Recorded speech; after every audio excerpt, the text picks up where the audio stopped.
बटाट्याची सुकी भाजी कशी बनवायची हे बघू. या ठिकाणी बटाटे छान असे बारीक कापून घेतले आहे. आता कढईमध्ये तेल टाकलेलं आहे. तेल छान गरम झाल्यावर त्यात जिरं टाकलेलं आहे. जिरं छान असं तडतडलं की त्यात आपण लसणाचे काप टाकलेले आहे. लसूण हा छान असा लालसर झाल्यानंतर त्यात कांदा टाकलेला आहे. कांदा व लसूण हा छान असा लालसर होऊ द्यायचा आहे. छान असा लालसर झाल्यानंतर आता त्याच्यामध्ये आपण बटाट्याचे काप टाकणार आहोत. बटाट्याचे काप टाकल्यानंतर ते छान आता आपण ते मिक्स करून घेणार आहोत.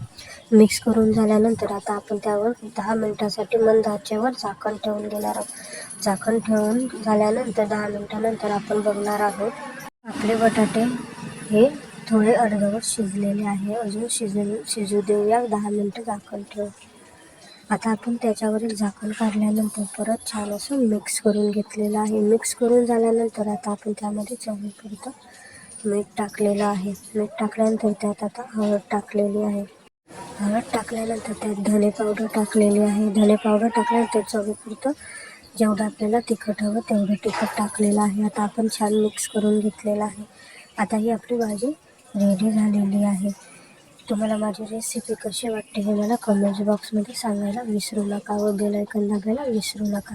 यावर आता आपण कोथिंबीर टाकलेली आहे. या ठिकाणी आपली भाजी रेडी झालेली आहे.